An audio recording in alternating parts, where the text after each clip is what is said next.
Halo sahabat GP semuanya dimanapun kalian berada, akhirnya kita berjumpa lagi di hari berbahagia ini. Sebelum kita memulai alangkah baiknya mohon support untuk subrek channel ini agar Mimin bersemangat untuk menginfokan berita MotoGP. Untuk hari ini kita ada berita yang mana Marc Marquez bikin kejutan di MotoGP Barcelona sirkuit Catalunya. Marc Marquez mengaku siap merebut kemenangan pertamanya di MotoGP Catalunya 2024. Untuk mencapainya Marquez meyakini, dirinya membutuhkan perbaikan di kualifikasi. Juara dunia MotoGP 6 kali itu semakin kompetitif bersama Gresini. Setelah 3 kali finish kedua di sprint race, Marquez sukses menjadi runner-up 2 kali beruntun di balapan utama. Termasuk di seri Prancis pada Minggu, 12 Mei 2024. Alhasil, Marc Marquez digadang-gadang akan memenangi balapan pertamanya cepat atau lambat. Kemenangan pertama akan coba diraih si bayi alien saat MotoGP 2024 bergulir di Montmeló 2 pekan ke depan. Marquez percaya, Francesco Bagnaia dan Jorge Martin akan kembali menjadi man to beat sehingga butuh konsistensi di kualifikasi. Seperti diketahui, Marquez baru sekali meraih pole, Jerez, bahkan start di grid 13 di Le Mans. Aku berani mengatakan, Montmeló itu sirkuit terburuk, berdasarkan apa yang pernah terjadi di MotoGP. Kita akan melihatnya dengan motor ini. Aku sih tidak menutup kemungkinan apapun, tapi kita akan melihat bagaimana performaku, sahut dia dikutip Marca.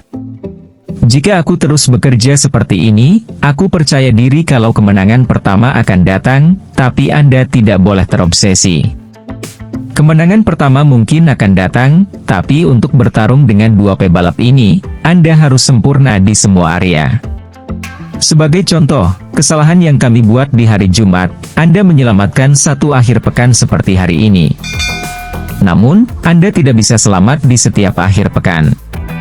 Kami mesti memperhatikan hal ini karena 2 pebalap itu sangat bagus di kualifikasi, mereka selalu start di 2 baris terdepan, dan membuat balapan mereka jadi lebih mudah, Marc Marquez menyimpulkan. Di sisi lain semua nungguin Ducati, begini skenario bursa pembalap MotoGP 2025. Sesuai dengan siklus 2 tahunan, bursa pembalap MotoGP 2025 bakalan sangat ramai dengan potensi sejumlah perpindahan menghebohkan. Saat ini hampir semua pabrikan dan pembalap sedang menunggu langkah dari Ducati, yang menjadi aktor utama dalam bursa pembalap MotoGP 2025. Ducati akan segera menentukan siapa di antara Jorge Martin, Marc Marquez ataupun Enea Bastianini, yang akan menjadi rekan setim Pecco Bagnaia musim depan.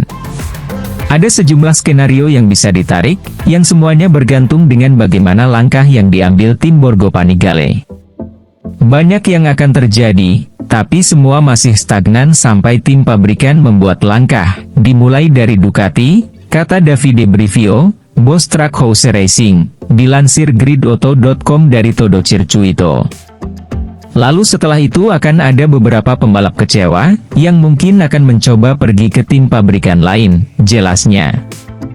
Jika Martin yang dipilih untuk menjadi pembalap tim pabrikan, maka berikutnya adalah melihat bagaimana Marquez dan Bastianini akan bertindak. Marquez dan Bastianini masih tidak menutup peluang untuk tetap mengendarai Ducati namun dengan dukungan teknis terbaik. Mereka mungkin akan mempertimbangkan membela tim Pramac, yang akan mendapat dukungan penuh motor terbaru dari Ducati. Namun opsi kedua pembalap bukan hanya Pramac, masih ada peluang untuk membela tim pabrikan lain. Lalu jika Ducati memilih Marquez, maka jelas bahwa Martin akan mantap pindah tim seperti yang sudah diucapkannya beberapa kali sebelumnya. Aprilia menjadi pabrikan terdepan, yang menunggu apa langkah yang akan dipilih oleh rivalnya tersebut. Massimo Rivola siap menampung, sebagaimana ia mengungkap bahwa Martin dan Bastianini adalah incaran utamanya untuk menggantikan Aleix Espargaro yang diprediksi akan memilih pensiun. KTM yang sudah memiliki Brad Binder dan Pedro Acosta pun tidak menutup peluang untuk menjadi salah satu pabrikan yang ketiban untung dari keputusan yang diambil Ducati.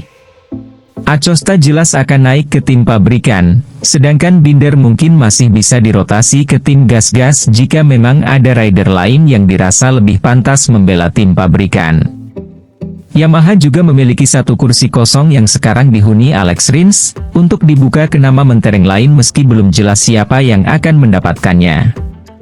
Sedangkan Honda juga punya satu kursi kosong yang diduduki Joan Mir, di mana mereka masih menunggu apa yang tersisa dari dampak bursa pembalap tersebut.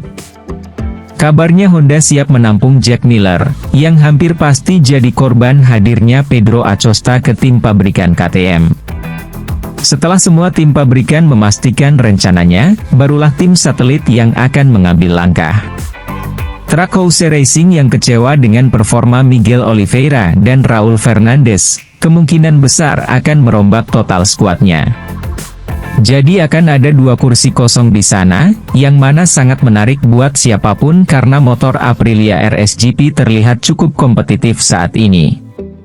Akan ada beberapa nama yang tersedia, namun prioritas Trackhouse adalah Joan Mir yang dulunya merupakan anak kesayangan Brivio di Suzuki.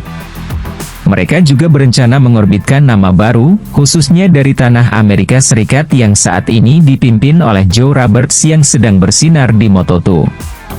Kemudian di dalam tubuh Ducati sendiri, Pramac kemungkinan juga akan memiliki 2 pembalap baru karena performa Franco Morbidelli juga masih kurang memuaskan sejauh ini. Yang pasti sudah ada nama Fermin Aldeguer, pembalap Moto2 yang sudah dikontrak Ducati dan akan promosi ke kelas Premier musim depan. Satu kursi lainnya akan sangat menarik, karena motor kompetitif Ducati jelas tidak bisa dikesampingkan begitu saja. Kemungkinan akan menjadi milik salah satu di antara Bastianini atau Marquez, tergantung bagaimana Ducati memilih pembalap utamanya. VR46 Racing Team kemungkinan besar masih akan menduetkan Marco Bezzecchi dan Fabio Di Giannantonio. Sedangkan Gresini Racing kemungkinan akan memiliki satu kursi kosong yang ditinggalkan Marc Marquez, namun masih belum jelas siapa yang akan mendapatkan kursi tersebut.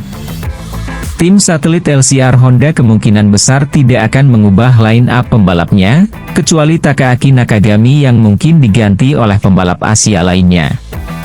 Gas-gas Tech 3 akan menunggu bagaimana langkah KTM, namun yang jelas mereka juga memiliki 2 kursi kosong karena Acosta akan naik ke tim utama.